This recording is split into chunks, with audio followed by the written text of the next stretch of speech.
Hi friends, சிறகடை காசு serial இனி வரப்போகிற எபிசோட்ஸ்க்கான ப்ரோமோ தான் இந்த வீடியோவில் பார்க்க போகிறோம். வாங்க ஃப்ரெண்ட்ஸ் பார்க்கலாம். இப்போது ரோகிணி வந்து பார்த்திங்க அப்படின்னா மனோஜ் கிட்ட பயங்கரமாக மிரட்டுறாங்க. இந்த மாதிரிலாம் என் பையன்கிட்ட நடந்துக்க கூடாது, அவனை எங்கே மும்பைக்கு அனுப்பலான்னு பார்க்குறியா அப்படின்னு சொல்லிட்டு பயங்கரமாக ரோகிணி மிரட்டி விட்டுடுறாங்க. அவங்க கூட பாசமாக இருக்கணும் அப்படின்னு சொல்லிட்டு.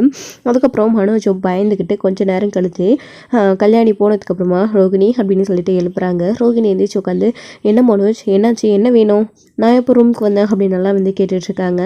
வெளியே ஆண்டி கிட்ட தானே பேசிகிட்டு இருந்தோம் அப்படின்னு சொல்லிட்டு நடிக்கிறாங்க. அப்போ ரோகிணி, நீ அப்போவே உள்ளே வந்துட்ட அப்படின்னு. அப்போ ஏன் எனக்கு என்ன ஆச்சு, எனக்கு இன்னுமே ஞாபகம் இல்லை அப்படின்னு. ஒன்றும் இல்லை ரோகிணி, விடு, அதை பற்றி பேசாத, நீ நல்லா தான் இருக்க, உனக்கு என்ன ஆகலை, சரி வா நம்ம போகலாம், போய் சாப்பிட போகலாம், ஃப்ரெஷ்ஷப் ஆகிடு அப்படின்னு சொல்கிறாங்க. சரி மனோஜ் அப்படின்னு சொன்னதுக்கப்புறமா மனோஜ் ஃப்ரெஷ்ஷப் ஆகிறதுக்காக உள்ளே போயிடுறாரு. உள்ளே போனதுக்கப்புறமா ரோகிணிக்கு பயங்கர சிரிப்பு. மனோஜ் இப்படி எல்லாமே பயன்படுத்தி நம்ம காரியத்தை சாதிச்சுக்கலாம், எவ்வளோ தைரியம் இருந்தால் மனோஜை கூட்டிகிட்டு போய் இந்த கிருஷை கூட்டிகிட்டு போய் மனோஜ் மும்பையில் விட்டுறதா சொல்லி வச்சுருப்பான் பிஏ கிட்ட அப்படின்னு சொல்லி கோவத்தோடு இருக்காங்க ரோகிணி வந்துட்டு. அதுக்கப்புறம் வந்து முத்து வீட்டுக்கு குடிச்சிட்டு வராரு. ஸோ மீனா, அண்ணாமலை எல்லாரும் பார்த்துட்டு, என்ன முத்து இது திரும்பவும் குடிச்சிட்டு வந்திருக்கீங்களா அப்படின்னு சொல்லிட்டு ஸ்ருதி வந்து கேட்குறாங்க. அப்போது இங்கே அண்ணாமலையுமே கேட்குறாரு, அப்பா அது வந்து அது நான் ரொம்ப கஷ்டத்தில் இருக்கிறேன்ப்பா, அதான் நான் குடிச்சிட்டு வந்தேன் அப்படின்னு சொல்லிட்டு சொல்கிறாங்க. என்னடா உனக்கு கஷ்டம் அப்படின்னு எல்லாம் கேட்கும்போது, எந்த விஷயங்களுமே முத்து வந்து சொல்கிறதே இல்லை, அது என்னன்னு அவளுக்கே தெரியும்ப்பா அப்படின்னு சொல்லிட்டு, என்னை ஏன் குடிச்சிட்டு வந்தீங்கன்னு அவளே ஒரு வார்த்தை கூட கேட்கல, ஏன்னா இதுக்கு காரணம் அவள் தான் அப்படின்னு சொல்லிட்டு முத்து போயிட்டு கட்டில் மேலே அவர் பட்டுக்கு படுத்து தூங்க ஆரம்பிச்சிடுறாரு, கோணல் மாடலாக படுத்துக்கிட்டு. அப்போது என்ன மாமினா எது சொல்லிட்டு இருக்கான் அப்படின்னு. மாமா விடுங்க, அதெல்லாம் ஒரு விஷயமும் இல்லை, எல்லாம் சரியாக போயிடும், அவர் ஏதோ குடிச்சிட்டு வந்திருக்காரு, விடுங்க மாமா, சரியாயிடும் அப்படின்னு சொல்கிறாங்க. இல்லைம்மா மீனா, இதுக்கு காரணம் நீ தான் அப்படின்னு சொல்கிறான். என்னம்மா உங்களுக்கு 2 பேருக்குள்ளே ஏதாச்சும் பிரச்சனை அப்படின்னு. அதெல்லாம் ஒன்றும் இல்லைம்மாம்மா, நான் பார்த்துக்கிறேன், விடுங்க, எங்களுக்குள்ளே அப்படி பெரிய சண்டையெல்லாம் எதுவுமே இல்லை, சும்மா வாய் வார்த்தையாக தான் நாங்களாம் பேசிக்கிட்டோம் அப்படின்னு. அப்படி என்ன வாய் வார்த்தையாக பேசிக்கிட்டீங்க, வாய் வசையாக பேசினதுக்கு தான் இவன் இந்த அளவுக்கு குடிச்சிட்டு வந்திருக்கானா அப்படின்னு விஜயா கேட்குறாங்க. அதுக்கு அதான் அவங்களே அதை பேசி சரி பண்ணுங்கன்னு சொல்லிட்டாங்கல்ல, இதுக்கப்புறமா நாம் ஏன் இந்த விஷயத்தில் தலையிடணும், வாயை மூடிட்டு அமைதியாயிரு, அவங்களோட பர்சனல் லைஃப்குள்ளெல்லாம் நீ தலையிட வேணாம், ஏதோ அவங்க புருஷன் முன்னாடிக்குள்ளே ஏதோ சண்டை போட்டுட்ருப்பாங்க, சரி பண்ணிக்கிறோம் அப்படின்னு அவங்களே சொல்கிறாங்கல்ல, கண்டிப்பாக முடியலன்னா அவங்களே சொல்லுவாங்க, இதோட சின்ன பிரச்சனைன்னு மீனா சொல்கிறாள், வேலையை பார்த்துட்டு போ அப்படின்னு விஜயா கிட்ட சொல்லிடுறாரு அண்ணாமலை வந்துட்டு. அதுக்கப்புறமா அவங்களுமே அமைதியாகிடுறாங்க. கெடாச்சு கெட்டு போட்டோம், ஆனால் இவன் குடிக்கிறான் அப்படின்னு நினச்சி திரும்பவும் இந்த வீட்டை விட்டு போய் ட்ராமா பண்ணுறான், வேலையெல்லாம் வச்சுக்காதா, இவன் என்றைக்குமே திருந்த மாட்டான், இப்படியே தான் பண்ணிகிட்ருப்பான், இவன் ஏதோ புதுசாக குடிக்கிற மாதிரி வீட்டை விட்டு வெளியில் போகிறான் அப்படின்னு எல்லாம் எதுவும் சொல்லிகிட்ருக்காத அப்படின்னு சொல்லிட்டு இங்கே வந்து சொல்லிகிட்ருக்காங்க விஜயாவுமே மீனா கிட்ட. அதுக்கப்புறம் மீனாவுமே அமைதி ஆகிடுறாங்க. இவர் இப்படி குடிச்சிட்டு வந்ததுக்கு காரணம் நாம் தான் அப்படின்னு சொல்லி ரொம்ப வருத்தப்பட்டுக்கிட்டு இருக்காங்க. மீனாவுமே கூட, சாரிங்க, உங்களை இந்த அளவுக்கு நான் கஷ்டப்படுத்துவேன்னு எதிர்பார்க்கல, உங்கள் மனசை இது எந்த அளவுக்கு நோகடிச்சிருக்கு அப்படின்னு எனக்கு புரியுது அப்படின்னு மீனா அதை நினச்சி பேசிகிட்டு இருக்காங்க. அதுக்கப்புறம் ஸ்ருதி வந்து போயிடுறாங்க ரூம்குள்ளே. அப்புறம் ரவி ஃபோன் பண்ணுறாரு. ரவிக்கிட்ட போய் திரும்பவும் பேசிகிட்டு இருக்காரு. என்ன சொல்லு ரவி அப்படின்னு. ஒன்றும் இல்லை, இப்போ தான் ரூமுக்கு வந்தோம் அப்படின்னு சொல்லிட்டு. அப்படியா, சரி அப்படின்னு. என்ன பீச்சு பார்க்குன்னு நல்லா ஊர் சுற்றுறீங்க போல இருக்கு கோவாவில் அப்படின்னு சொல்கிறாங்க. ஆமாம், உனக்கு எப்படி இதெல்லாம் தெரியும் அப்படின்னு. இல்லை, கோவானாவே பொதுவாக பீச் இருக்குமே, அங்கெல்லாம் நீங்கள் ஜாலியாக ஊர் சுற்றுவீங்களே, அதுவும் அந்த நீத்தோ அமைதியாக இருப்பாளா, உன்னை எங்கெங்கெல்லாம் இழுத்துட்டு சுற்றிட்டு தெரியுறாளே, தெரியாதா எனக்கு அப்படின்னு சொல்கிறாங்க. ஆமாம், அது என்னமோ போனோம், எல்லா இடத்துக்கும் கூட்டிகிட்டு போனாங்க, போனோம், ஜாலியாக பார்த்தோம், சாப்பிட்டோம், அதுக்கப்புறம் ரூமுக்கு இப்போ தான் வந்துட்டேன், நீத்து உங்களோட ரூமில் இருக்காங்க அப்படின்லாம் வந்து சொல்லிட்டு இருக்காங்க ரவியுமே கூட. ஓ அப்படியா அப்படின்னு சொல்லிட்டு ரவி வந்து ஸ்ருதி கூட பேசிகிட்டு இருக்கும்போது தான் நீத்து ரூமுக்குள்ளே வராங்க. ரவி அப்படின்னு சொல்லிட்டு, வாங்க நீத்து அப்படின்னு. அப்போது ரவி வந்து ஃபோன் பேசிகிட்டு இருந்தவர் ஃபோனை கட் பண்ணாமல் லைன்லேயே அப்படியே வச்சுக்கிறாரு. அது சட்டுன்னு ஆள் வந்ததும் அப்படியே கீழே கையை விட்டுறாங்க. என்ன சொல்லுங்கள் நீத்து அப்படின்னு. ஒன்றும் இல்லை ரவி, இன்றைக்கெல்லாம் சுற்றி எனக்கு ரொம்ப டயர்டாக இருக்குது, எனக்கு அங்கே தனியாக இருக்கவும் போர் அடிக்குது, பேசாமல் நான் இங்கேயே ஸ்டே பண்ணிக்குவேன் அப்படின்னு.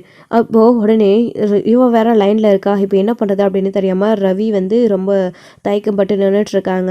அப்போது பயங்கரமாக வந்து, டேய் இப்போ ஃபோனை கட் பண்ணிட்டேன்னா அவ்வளோதாண்டா நீ அப்படின்னு சொல்லிட்டு ஸ்ருதி வந்து சொல்லிக்கிட்டே இருக்காங்க. அதனால் கையில் வச்சுக்கிட்டு இது எதோ கத்துறா போல இருக்குது அப்படின்னு கையிலே வச்சிட்ருக்காரு ரவி வந்துட்டு. அப்போது அவ எதுக்கிட்ட உன் ரூமுக்குள்ளே வந்து தங்கணும் அப்படி இப்படின்னு கத்திக்கிட்டே இருக்காங்க. வேணான்னு சொல்லு ரவி அப்படின்னு சொல்லிட்டு, என்ன நீத்தோ நீங்கள் எப்படி என் கூட அப்படின்னு ரவி சொல்லிக்கிட்டே இருக்காரு. இதில் என்ன இருக்குது, பரவாயில்ல, நான் இங்கே இருக்கேன், அதாவது நீங்கள் இன்றைக்கி ஒரு நாளைக்கு அட்ஜஸ்ட் பண்ணி சோஃபாவில் படுத்துக்கோங்க, நான் இங்கே படுத்துக்கிறேன், ரொம்ப டயர்டாக இருக்குது, அங்கே தனியாக இருக்க போர் அடிக்குது அப்படின்னு அப்படிலாம் சொல்லிகிட்ருக்காங்க. ஸோ வந்து ரவி என்ன பண்ணுறதுன்னு தெரியல. சரி ஓகே நீத்து அப்படின்னு சொல்லிடுறாங்க. சரி நீங்கள் வெயிட் பண்ணுங்கள், நான் ஒரு ஃபோன் பேசிட்டு வந்துடுறேன் அப்படின்னு சொல்கிறாங்க. சரி ஓகே அப்படின்னு சொல்லிட்டு நீத்து ரெஸ்ட் எடுத்துகிட்ருக்காங்க. ரவி வந்துட்டு வெளியில் போகிறாரு. ஹலோ அப்படின்னு, டேய் உனக்கு எவ்வளோ தைரியம் இருக்கும், அவள் இங்கே தங்குறேன்னு சொன்னால் நீ ஒன்று சொல்லிடுவியா, இல்லை அதெல்லாம் முடியாதுன்னு சொல்கிறது தானே அப்படின்னு சொல்லிட்டு ரவி கிட்ட சண்டை போட்டுருக்காங்க. அவங்க வந்து இங்கே தங்கிக்கிறேன்னு சொல்கிறப்போ என்ன சொல்ல முடியும் அப்படின்னு, டே லூசாடா நீ, உன் கூட வந்து உன்னுடைய ஓனர் தங்குறேன் அப்படின்னு சொல்கிறாங்க, நீயும் சரி சரின்னு தலையாடுற. இங்கே பாருடா, நீங்கள் போயிருக்கிறது ஹோட்டலுடைய காம்படிஷனுக்கு மட்டும்தான், இங்கே ஒன்றும் நீங்கள் 2 பேரும் ஜாலியாக ஹனிமூன் ஒன்றும் போல, சரியா, என்ன நினச்சிட்டு இருக்க மனசுலலாம் அப்படின்னு சொல்லிட்டு நீ ரவி கிட்ட வந்து திட்டிக்கிட்டே இருக்காங்க ஸ்ருதி வந்துட்டு.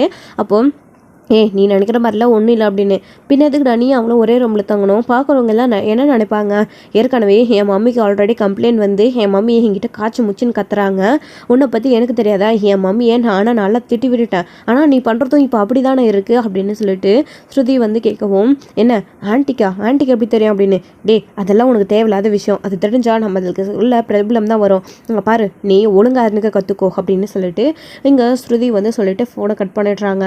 அப்போது ஃபோனை கட் பண்ணதுக்கப்புறமா ரவி இருந்தனே என்ன இவ்வளோ அளவுக்கு கோவப்படுறான், இங்கே பாருடி ப்ளீஸ் சாரி, இதில் நான் என்ன பண்ண முடியும், இங்கே பாரு நீ நம்புகிற மாதிரி உன்னுடைய நம்பிக்கையை நான் காப்பாற்றுவேன், எந்த ஒரு பிரச்சனையிலையும் நான் போய் மாட்டிக்கவும் மாட்டேன், அப்படி வழி தவறி தப்பாகவும் போகவும் மாட்டேன் அப்படின்னு சொல்லிட்டு ரவி வந்து மெசேஜ் பண்ணுறாரு. அதை வந்து ஸ்ருதி வந்து பார்த்துட்டு அவங்களுக்குள்ள மனசுக்குள்ளே சந்தோஷப்படுறாங்க, ரிப்ளை பண்ணுறதே கிடையாது, ஃபோனை அப்படியே ஆஃப் பண்ணி போட்டுட்டு அவங்க பாட்டுக்கு அவங்க வேலையை பார்த்துக்கிட்டு போயிடுறாங்க. அதுக்கப்புறமே ரவியுமே இருந்துக்கிட்டு I love you day, I miss you அப்படின்னு சொல்லிட்டு பார்த்து பத்திரமா இருந்துக்கும் அப்படின்னு மெசேஜ் பண்ணிவிட்டு ஃபோனை வச்சுட்டு ரூமுக்கு வந்து போயிடுறாரு. ஸோ இன்னொரு பக்கம் இங்கே ஸ்கூலுக்கு போயிட்டு கிருஷிமே வந்து வீட்டுக்கு வந்துடுறாங்க. மீனா போயிட்டு கிருஷை கூட்டிகிட்டு வராங்க. அப்போது வந்து உடனே ட்ரெஸ் எல்லாம் கழட்டிட்டு வா கிருஷ் சாப்பிடு அப்படின்னு சொல்லிட்டு சாப்பாடு விட்டுட்டு இருக்காங்க. அப்போ ஜாலியாக வந்து விளையாடிட்டு இருக்காங்க. அப்போ வந்து அதாவது ரோகிணியோட ரூமுக்கு வந்து கிருஷ் வந்து போகிறாங்க. அங்கெங்கே போகிற கிருஷ் அப்படின்னு சொல்லிட்டு இங்கே முத்து வந்து கேட்குறாரு, நான் ரோகிணி ஆண்டி கிட்டிக்கு போகிறேன் அப்படின்னு.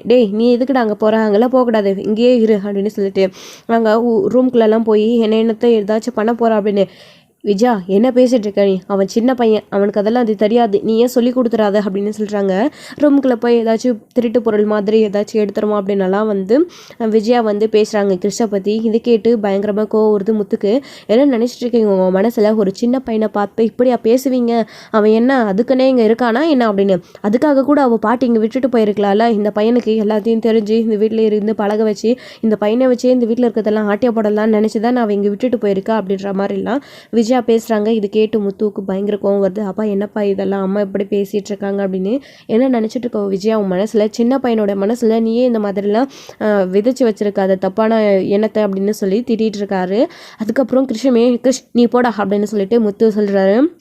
அதுக்கப்புறம் வந்து கிருஷ் அதாவது ரோகிணியோட ரூமுக்கு போகிறாங்க. அப்போது ரோகிணி வந்து மனோஜோடைய ஃபோட்டோ வந்து நல்லா வந்து ட்ராயிங் பண்ணிகிட்ருக்காங்க. அதை பார்த்த உடனே என்னம்மா பண்ணுற அப்படின்னு, கிருஷ் வா இங்கே அப்படின்னு சொல்லிட்டு, ஆமா நீ ட்ராயிங்லாம் பண்ணுவியா அப்படின்னு, ஆமாம் ஏதோ தெரிஞ்ச அளவுக்கு அப்படின்னு, என்னம்மா இது மனோஜ் அங்கிளை வரைஞ்சி வச்சிருக்க அப்படின்னு, ஆமாம் நல்லா இருக்கா அப்படின்னு, இதை போய் நீ பேசாமல் மனோஜ் அங்கிள் கிட்ட கொடுக்குறியா, உன் அப்பா கிட்ட கொடுத்து இதை நீ வரைஞ்சேன்னு சொல்லு, அவர் ரொம்ப சந்தோஷப்படுவார் அப்படின்னு, ஆமா இதை நீ தானம்மா வரைஞ்ச அப்படின்னு, கிருஷ் நீ வரைஞ்சேன்னு சொன்னாதானே அவர் உன்னை பாராட்டுவார், உன் கூட சேருவார், அப்போ தானே நீயும் மனோஜும் சேர்ந்து ஒன்றா இருக்க முடியும் அப்படின்னு சொல்லிட்டு ரோகிணி சொல்கிறாங்க. புரியுதுமா அப்படின்னு சொல்லிட்டு மனோஜ் வந்து சொல்கிறாங்க. கிருஷ் வந்து சொல்லிட்டு மனோஜ் அங்கிள்கிட்ட நான் எடுத்துகிட்டு போகிறேன் அப்படின்னு சொல்லிட்டு குடுகுடுன்னு எடுத்துகிட்டு ஓடி வந்துடுச்சாரு. ஸோ ரோகிணியுமே இதை பார்த்துட்டு மனோஜ் என்ன சொல்ல போகிறானோ தெரியலையே அப்படின்னு சொல்லிட்டு மனசுக்குள்ளே நினச்சிட்டு இருக்காங்க. அப்போ தான் வந்து கிருஷ் அந்த ட்ராயிங்கை எடுத்துக்கிட்டு மனோஜ்கிட்ட ஓடி வராங்க. என்னடா இது அப்படின்னு சொன்ன உடனே, இங்கே பாருங்கள் அங்கிள் நான் வந்து ட்ராயிங் பண்ணியிருக்கேன், இது நல்லா இருக்கு அப்படின்னு, சூப்பராக இருக்கே உண்மையிலே அப்படின்னு, என்னடா அது உங்ககிட்ட என்னடா காட்டுறேன் அப்படின்னு, பாட்டி நான் வந்து ட்ராயிங் வரைஞ்சிருக்கேன் அதுதான் அப்படின்னு, நல்லா இருக்குடா பாட்டிக்கிட்ட காட்டுறா அப்படின்னு சொல்லிட்டு இங்கே மனோஜ் சொன்ன உடனே அப்போ தான் கிருஷ் இருந்துக்கிட்டு பாட்டி அப்படின்னு எடுத்துகிட்டு வந்தாங்க. என்ன இது கொடு அப்படின்னு சொல்லிட்டு அது என்னென்னு கூட பார்க்காம அப்படியே டர்ன்னு கிழிச்சு போட்டுறாங்க. அப்போ மனோஜ்க்கு கோவம் வருது. அம்மா என்னம்மா இது சின்ன பையன் எவ்வளோ அழகா டிராயிங் வரைஞ்சிருக்கான், என்னம்மா அதை போய் கிழிச்சிட்டீங்க அப்படின்னு இங்கே மனோஜே பேசவும் எல்லாருக்குமே அதிர்ச்சி ஆகுது. மனோஜ் இந்த சமயத்தில் இங்கே பேசல அப்படின்னா கண்டிப்பாக மூத்தோ இல்லைன்னா அண்ணாமலை கேட்டிருப்பாரு. ஆனால் மனோஜே இதை கேட்டுட்டாரு. இதை கேட்ட உடனே இந்த இப்படி கேட்குறான் மனோஜ் அப்படின்றதுக்கு எல்லாருமே பயங்கர அதிர்ச்சியில் தான் இருக்காங்க. மீனாவும் கிச்சன்லேருந்து உட்காந்து ட்ரெஸ்ஸிங் டேபிள் டைனிங் டேபிள் உட்காந்துக்கிட்டு எழுந்திரிச்சு வராங்க அங்கேருந்து கிச்சன்லேருந்து. அப்போது அத்தை ஏன் இப்படி பண்ணுறீங்க அப்படின்னு. உனதாம்மா எதுக்குமா அப்படி கிழிச்ச, அவன் எவ்வளோ அழகாக ட்ராயிங் பண்ணி கொண்டு வந்தான், நீ என்னம்மா கிழிச்சிட்டா, சின்ன பையன் கூட பார்க்காம ஏமா அப்படி பண்ணுற அப்படின்னு சொல்லிட்டு. அதாவது இப்போ ரோகிணி இதை பார்த்து ரொம்ப மனசை கஷ்டப்படுறாங்க. கிறிஸ்துமே பயந்து போய் அங்கிள் அப்படின்னு சொல்லிட்டு கிறிஷை பிடிச்சிக்கிட்டு நின்றுட்டு இருக்காங்க. விஜயா இருந்துக்கிட்டு ஓங்கி அரைஞ்சான்னு வச்சுக்கோ, என்ன இது என்ன வரைஞ்சி எடுத்துகிட்டு வந்து என் பையன்கிட்ட எல்லாம் காட்டிட்டு இருக்க அப்படின்னு விஜயா சொல்லவும், அப்போ தான் ஏமா அப்படிலாம் பேசிகிட்டு இருக்கீங்க சின்ன பையன்கிட்ட அப்படின்னு மனோஜ் பேசுகிறாரு. இதை கேட்டதுக்கப்புறமா டே என்னடா நீ, அவன் யாரடா உங்ககிட்ட ஃபோட்டோ எல்லாம் வரைஞ்சிட்டு வந்து காட்டுறதுக்கு, நீ எதுக்குடா அதை பார்த்து நல்லா இருக்கு நல்லா இல்லைன்னு சொல்லிட்டு இருக்க, நீ என்ன அவன் அப்பனா எதுக்கு இதெல்லாம் பார்த்துட்டு இருக்க அப்படின்னு சொல்லிட்டு இங்கே விஜயா பேசவும், விஜயா நீ பேசுறதுல ஏதாச்சும் கொஞ்சமாச்சும் லாஜிக் இருக்கா, அந்த சின்ன பையன் வரைஞ்சு கொண்டு வந்து மனோஜ் கிட்ட நல்லா இருக்கா இல்லையான்னு கேட்டுட்டு இருந்தான், அது நல்லா இருந்தா நல்லா இருக்குன்னு சொல்லு, நல்லா இல்லைன்னா நல்லா இல்லைன்னு சொல்லு, அதை விட்டுட்டு அவன் கஷ்டப்பட்டு வரைஞ்ச டிராயிங்கை இப்படிதான் கிழிச்சு போடியா, உனக்கு கொஞ்சம் கூட பேசிக் நாலேஜே இல்லையா அப்படின்னு பயங்கரமா திட்டிட்டு இருக்காரு அண்ணாமலை. அப்பா இவங்களுக்கு அதெல்லாம் எங்கப்பா இருக்கு அப்படின்னு முத்து சொல்லிட்டு இருக்காரு. படிச்ச இவனுக்கு அறிவு இருக்கிறத விட படிக்காத அவங்களுக்கு என்னப்பா அறிவு இருக்கு அப்படின்னு முத்து திட்டாரு. ஹே நீ பேசாதடா, இந்த பிரச்சனையே உன்னாலதான் அப்படின்னு. நான் என்ன பண்ணேன் அப்படின்னு முத்து சொல்லிட்டு இருக்காரு. பின்னாடி நான் எங்க இருந்தோ கூட்டிட்டு வந்து இதை நடு வீட்டுல உட்காந்துட்டு இப்படி எல்லாரும் இதை வளர்த்துட்டு இருக்கீங்க இல்லையா அப்படின்னு சொல்லிட்டு திட்டுறாங்க. நீ முதல்ல இருந்து ஆரம்பிச்ச இடத்துல நிற்காத விஜயா அப்படின்னு சொல்லிட்டு அண்ணாமலை சொல்றாரு. இப்போ கிருஷ் இந்த வீட்டில் இருக்கிறதுனால உனக்கு என்ன ஆக போகுது, இந்த கிருஷ் அந்த வீட்டுக்குள்ள இருந்து விரட்டணுன்றதுக்காக உன்னால முடிஞ்ச எல்லாத்தையும் நீ செஞ்சு பார்த்துட்ட, எதுவுமே முடியலன்னு உடனே தான் இப்போ கிருஷ் கிட்ட கோவத்தை காட்டிட்டு இருக்கியா நீ அப்படின்னு சொல்லிட்டு. அப்போதான் மனோஜ் என்னடா இது, நீ ஏன் என்னை எதிர்த்து பேசுற, பாருடா இப்போ நீ இப்படி என்ன கேள்வி கேட்கறதுனால எல்லாரும் என்ன சுத்தி நின்று கேள்வி கேட்கறாங்க, ஆமா இவனுக்கு எதுக்குடா நீ சப்போர்ட் பண்ணி எல்லாம் பேசிட்டு இருக்க அப்படின்னு. அம்மா அவன் சின்ன பையன்மா, இந்த மாதிரி எல்லாம் அவங்ககிட்ட பண்ணாதம்மா, நான் சின்ன குழந்தையில இருந்தப்போ நீ இப்படிதான் என்கிட்ட பண்ணிட்டியா இருந்தியாமா, என்னை எப்படியெல்லாம் பார்த்துக்கிட்ட, எனக்கு சோறு ஊட்டினா, என்னை ஸ்கூலுக்கு அனுப்புனா, நல்லபடியா எனக்கு ஹோம்ஒர்க் சொல்லி கொடுத்த, இப்போ கிருஷி மட்டும் அதே மாதிரி தான்மா, ஏமா அப்படிலாம் பண்ற, டேய் நீ என் பையன்டா ஆனா இவன் யாருன்னே தெரியல அப்படின்னு விஜயா சொல்றாங்க. அம்மா நீங்க ரொம்ப ஓவரா போறீங்கம்மா அப்படின்னு மனோஜ் பேசுறாரு. இதை பேசின உடனே ரோகிணிக்கு பயங்கர அதிர்ச்சியா இருக்கு. என்னடா மனோஜ் இப்படி பேசுறாரு அப்படின்னு, நம்ம கல்யாணி மாதிரி நான் நடிச்சது ஒர்க் அவுட் ஆயிடுச்சு அப்படின்னு ரோகிணி நினைச்சிட்டு இருக்காங்க. ஸோ அதனாலதான் மனோஜுமே பயந்துகிட்டு இந்த மாதிரிலாம் நடந்துக்கிறாங்களே தவிர வேற எந்த காரணமும் இல்லை அப்படின்னு நம்ம கண்டிப்பாக நினைக்க முடியாது. ஏன்னா கிருஷை இப்போ மனோஜ்க்கு பிடிக்க ஆரம்பிச்சிடுச்சு. ஸோ அவன் வரைஞ்ச டிராயிங் உண்மையிலே நல்லா இருந்துச்சு. அது அதாவது ரோகிணி தான் வரைஞ்சாங்க, கிறிஸ் வரைஞ்சான் அப்படின்ன உடனே அது ரொம்ப பிடிச்சிருந்துச்சு அவருக்கு. என்ன இவ்வளோ அழகாக வரைஞ்சி கொண்டு வந்திருக்கானே இந்த சின்ன பையன் அப்படின்னு மனோஜுக்கு அது பிடிச்சிருந்துச்சு. அதனால தான் மனோஜ் அவங்க அம்மா கிட்ட இப்படி கோவப்பட்டு பேசினாங்க. ஸோ கல்யாணி உடம்புல அவங்களுடைய அம்மாவை ஏதாச்சும் பண்ணிடுவாங்க அப்படின்ற பயத்தில் கிடையாது. உண்மையிலே மனோஜ்க்கு கிறிஷை இப்போ பிடிக்க ஆரம்பிச்சிடுச்சு. இப்போ நாம கிறிஷ்க்கு மனோஜை பிடிக்கணும், அவங்க ரெண்டு பேரும் ஒன்னா சேரணும் அப்படின்றதுக்காக தான் ரோகிணி மீனா இந்த வீட்டுக்குள்ள அவங்களை கொண்டு வந்தாங்க. அது நடந்துடுச்சு. ஆனா இப்போ முழுக்க கிறிஷ்க்கு இந்த வீட்டுல இருக்கக்கூடாது அப்படின்னு கிறிஷை வெளியேற்றணும் அப்படின்னு நினைக்கிற தடையா இருக்கிற ஒரே ஆள் விஜயா மட்டும்தான். இப்போ விஜயா தான் கிறிஷை கொஞ்சம் கூட ஏத்துக்காம பயங்கர கோவத்தோட கிறிஷ் மேல எப்பயுமே வன்மத்தோடய திட்டிக்கிட்டே இருக்காங்க. இப்போ மனோஜ் அதுக்கு சப்போர்ட் பண்ணி கிறிஷ்க்கு ஏமா அப்படி எல்லாம் பண்றீங்க அப்படின்னு சப்போர்ட் பண்ணி பேசுறாரு. விஜயாவுக்கு நீ ஏன்டா என்ன திட்டிட்டு இருக்க, என் மேல கோவப்படுற யாருக்காகவோ அப்படின்னு சொல்லிட்டு விஜயா கோவப்பட்டு மனோஜ் கிட்ட சண்டை போட்டுட்டு இருக்காங்க. ஸோ பயங்கர வாக்குவாதம் ஆகுது. என் பையனாடா நீ இவ்வளோ நாள் என் பேச்சை தானே கேட்டுட்டு இருந்தா, இப்போ என்னடா நீ அவனுக்கு சப்போர்ட் பண்ணி பேசிட்டு இருக்க அப்படின்னு. ஆண்டி என்னது இது, ஒரு குழந்தைக்காக யார் வேணாலும் பேசினா, மனோஜ் என்ன தப்பா பேசிட்டாரு, சொல்லப்போனா இவ்வளோ நாள் அதான் அவர் தப்பா இருந்தாரு, இப்போதான் அவர் கரெக்டா இருக்காரு, மனோஜ் இப்போதான் கிறிஷ் கிட்ட நல்லா அட்டாச் ஆக ஆரம்பிச்சிருக்காரு, நீங்க ஏன் ஆண்டி மனோஜை திட்டுறீங்க அப்படின்னு ரோகிணி பேசுறாங்க. ரோகிணி என்னாச்சு உனக்கு, இங்கே பாரு நீ பண்ணதெல்லாம் மறந்துட்டு உங்க கூட நான் நல்ல விதமாக பழகிறன்றதுக்காக எனக்கே நீ அட்வைஸ் பண்ணாத சரியா அப்படின்னு சொல்லிட்டு விஜயா சொல்லவும், இங்கே பாரு ரோகிணி சொன்னதில் என்ன தப்பு, அவனே இப்போதான் கிறிஷ் கூட ஏதோ கொஞ்சம் கொஞ்சமாக பழக ஆரம்பிச்சுக்கிறான், அதையும் நீ கெடுத்து நீ கிறிஷ் கூட நல்ல விதமாக இல்லாமல் நல்லா இருக்கிறவனையும் கெடுத்து விடலான்னு பார்க்குறியா அப்படின்னு அண்ணாமலை கோவத்தோடு திட்டுறாரு நம்ம விஜயாவை. அப்போ விஜயா என்ன எல்லாரும் ஆளாளுக்கு என்ன கேள்வி கேட்டுருக்கீங்க அப்படின்னு, நீங்கள் பண்ண தப்புக்கு உங்களை தானே ஆண்டி எல்லாரும் கேள்வி கேட்குவாங்க அப்படின்னு விஜயா ஒரு பக்கம் விஜயா கிட்ட வந்து ஸ்ருதி ஒரு பக்கம் சொல்கிறாங்க, என்னம்மா நீயும் இப்படி பேசுகிற அப்படின்னு. என்ன இந்த வீட்டில் எல்லாருமே என்னையே பிடிச்சி திட்டுறீங்க அப்படின்னு. ஏன்னா நீங்கள் ஒருத்தர் மட்டும்தான் கிறிஷ் கூட சேராமல் பிரிஞ்சு விலகியே நிற்கிறீங்க. அவங்க கூட பாசமாக 4 வார்த்தை பேசி பாருங்கள், கூட சேர்ந்து பாருங்கள், அவனுக்கு ஹோம்ஒர்க்கு நல்லது கெட்டது சொல்லி கொடுத்து பாருங்கள். அப்புறம் உங்களுக்கே வந்து கிறிஷை பிடிச்சி போகும். அவன் நல்ல பையன் தானா, அவன் என்ன சேட்டையா பண்ணுறான், எல்லார் பேசையும் கேட்டு சொல் பேச கேட்டு இந்த வீட்டில் என்ன சொல்லில நடக்குதோ அதுக்கேற்ற மாதிரி பக்குவமாக கிறிஷ் நடந்துக்கிறான். இந்த வயசில் அவனுக்கு இது வர்றதே ரொம்ப பெரிய விஷயம் ஆண்டி அப்படின்னு சொல்லிட்டு ஸ்ருதி வந்து சொல்கிறாங்க. கரெக்டாக சொன்னம்மா ஸ்ருதி, இங்கே பாரு, அந்த சின்ன பொண்ணுக்கு இருக்கிற அறிவை கூட உனக்கு இல்லையா? இந்த பையனை எல்லா சூழ்நிலையும் புரிஞ்சு எல்லாருக்கிட்டையும் அன்பாக பழகணும்னு நல்ல விதமாக நடந்துட்டுருக்கு. நீ என்னமோ கிறிஷை பற்றி முதல்ல தப்பாக பேசின, இப்போ வந்து அவனை பிடிச்சி திட்டிகிட்டு இருக்க. அவன் டிராயிங் வரைஞ்சது எவ்வளோ பெரிய நல்ல விஷயம் தெரியுமா அப்படின்னு சொல்லிட்டு மனோஜியை அந்த கிழிச்சு போட்ட பேப்பரை எடுத்துகிட்டு வந்து ஒட்ட வச்சு பார்த்துட்டு இருக்காரு. என்னடா நீ, இவங்க எல்லாரும் தான் புத்தி கெட்டத்தனமாக பேசுகிறாங்கன்னு பார்த்தா நீ ஏதோ இப்போ என்னை திட்டுற கோவத்தில் அப்படின்னு பார்த்தா இதை எடுத்துகிட்டு வந்து திரும்பவும் ஒட்ட வச்சுட்ருக்க அப்படின்னு சொல்லிட்டு, அவன் எவ்வளோ ஆசையோடு இதை வரைஞ்சிருப்பான், நீ ஏமா இப்படி கிழிச்சு போட்டுட்ட, உனக்கு பார்க்க விருப்பம் இல்லைன்னா அதை பேசாமல் தூக்கி போட்டிருக்கலாம், இப்படி கிழிச்சு போட்டுட்டியம்மா, பாரு அந்த சின்ன பையனோட மனசை எப்படி உடஞ்சி போய் நிற்குது அப்படின்னு மனோஜ் வந்து அவங்களுடைய அம்மாவை கேள்வி கேட்குறாரு. விஜயாவுக்கு என்ன சொல்றதுன்னே தெரியல. மனோஜ் நீ ரொம்ப தப்பு பண்ணுறடா அப்படின்னு. அம்மா நான் கரெக்டாக தான் இருக்கேன், கிருஷ்ணன் ரொம்ப நல்ல பையன், அவனை நம்ம கூடவே இருக்கிறது உங்களுக்கு என்னம்மா பிரச்சனைம்மா, இனிமேல் கிருஷ்ண மேலே கோவப்படுற வேலை வச்சுக்காதீங்கம்மா, எனக்கு கிருஷ்ணன் ரொம்ப பிடிச்சிருக்கு, நான் கிறிஸ் கூட சேர்ந்து சந்தோஷமாக இருக்க போகிறேன், அவனை இனிமேல் நான் தான் ஸ்கூலுக்கு கூட்டிகிட்டு வர போகிறேன், அவனை ஸ்கூலுக்கு கூட்டிகிட்டு வர்றது எனக்கு ரொம்ப பிடிச்சிருக்கு, அவன் கூட வரும்போது ரொம்ப வந்து என்ஜாய்மெண்ட்டாக இருக்குது, அவன் என் கூட இருக்கிறது ஒரு நல்ல ஃபீலிங்காக இருக்குமா எனக்கு, அவன் என் கூடவே இருக்கட்டும் அப்படின்னு மனோஜ் அப்படின்னு சொல்லிட்டு விஜயா கிட்ட, கிறிஷ் நீ வா நம்ம ரூம்குள்ளே போகலாம், பாட்டி பேசினதெல்லாம் நீ நினச்சி கவலைப்படாத அப்படின்னு கிருஷ்ணை வந்து ரூம்குள்ளே கூட்டிகிட்டு போகிறாங்க. ரோகிணி வா அப்படின்னு சொல்லிட்டு கிருஷ்ணை கூட்டிகிட்டு ரோகிணியும் மனோஜ் ரூம்குள்ளே போகிறாங்க. மனோஜ் நீ ஏன் இப்படி மாறிட்டேன், கிறிஸ் கூட நீ இப்படி சேருவான்னு நான் கொஞ்சம் கூட நினச்சி பார்க்கல அப்படின்னு. இல்லை ரோகிணி, கிறிஷ் நல்ல பையன் தான், நான் தான் அவனை முதல்ல சரியாக புரிஞ்சிக்கல, ஆனால் அம்மா எப்படி கோவப்படுவாங்கன்னு தெரியல. கிறிஷ் நீ இதெல்லாம் நினச்சி வருத்தப்படாத சரியா, அங்கிள் எப்படி முதல்ல உங்க கூட பேசாமல் இருந்து இப்போ உங்க கூட நல்லா பேசணும், அந்த மாதிரியே பாட்டி உன் மேலே கோவத்தில் இருக்காங்க, கண்டிப்பாக உங்க கூட பாட்டியும் ஒரு நாள் பேசுவாங்க, நீ கவலைப்படாத சரியா அப்படின்னு மனு சொல்கிறாரு. இதை கேட்டு ரொம்ப சந்தோஷப்படுறாங்க. கிறிஷுமே இருந்துக்கிட்டு ரொம்ப தேங்க்ஸ் அங்கிள் அப்படின்னு சொல்லிட்டு, சரி வா நம்ம இதே மாதிரி இன்னும் டிராயிங் வரையலாம் சரியா அப்படின்னு. சரிங்க அங்கிள் அப்படின்னு சொல்லிட்டு கிருஷும் மனோஜும் பயங்கர சந்தோஷத்தோட ரூம்குள்ளே இருக்க ஆரம்பிச்சிடுறாங்க. பாத்தியா உன் பையன் சொன்னதை கேட்டியா நீ, அவனை திரும்பவும் மாற்றி விடணும்னு நீ ஏதாச்சும் அவன் மனசை போட்டு குழப்பிட்டு இருக்காதா அப்படின்னு அண்ணாமலை வந்து திட்டிடுறாரு. விஜயா வந்துட்டு என்னமோ பண்ணி தொலைங்க அப்படின்னு சொல்லிட்டு, அந்த பையன் என்னைக்கு இந்த வீட்டுக்குள்ளே வந்தானோ அன்னைக்குலேருந்து இந்த வீட்டுக்குள்ளே நிம்மதியே இல்லை அப்படின்னு சொல்லிட்டு ரூம்குள்ளே கிளம்பி போயிடுறாங்க.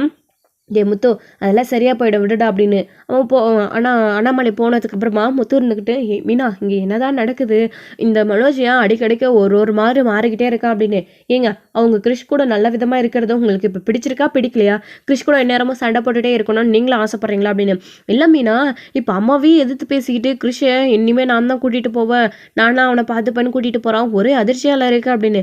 ஏங்க அப்படி இருக்கிறது நல்லது தான், எந்த ஒரு தப்பும் கிடையாது, நீங்களாம் மனசை போட்டு குழப்பி ஏதாச்சும் யோசிச்சுட்டு இருக்காதீங்க, இந்த குடும்பத்தில் எல்லாருமே கிறிஷ்காக இருக்கும், நீங்கள் தேவையில்லாத பற்றி யோசிச்சுட்டு இந்த மாதிரி நினச்சிட்டு இருக்காதீங்க, போய் உங்கள் வேலையை பாருங்கள் அப்படின்னு மீனா சொல்லிட்டு அவங்களுமே ரொம்ப சந்தோஷமாக போகிறாங்க. ஒரு வழியாக எப்படியோ மனோஜ் வந்து கிறிஷை ஏற்றுக்கிட்டாங்க அப்படின்னு சொல்லி மீனாவுமே கிச்சனுக்கு போயிடுறாங்க.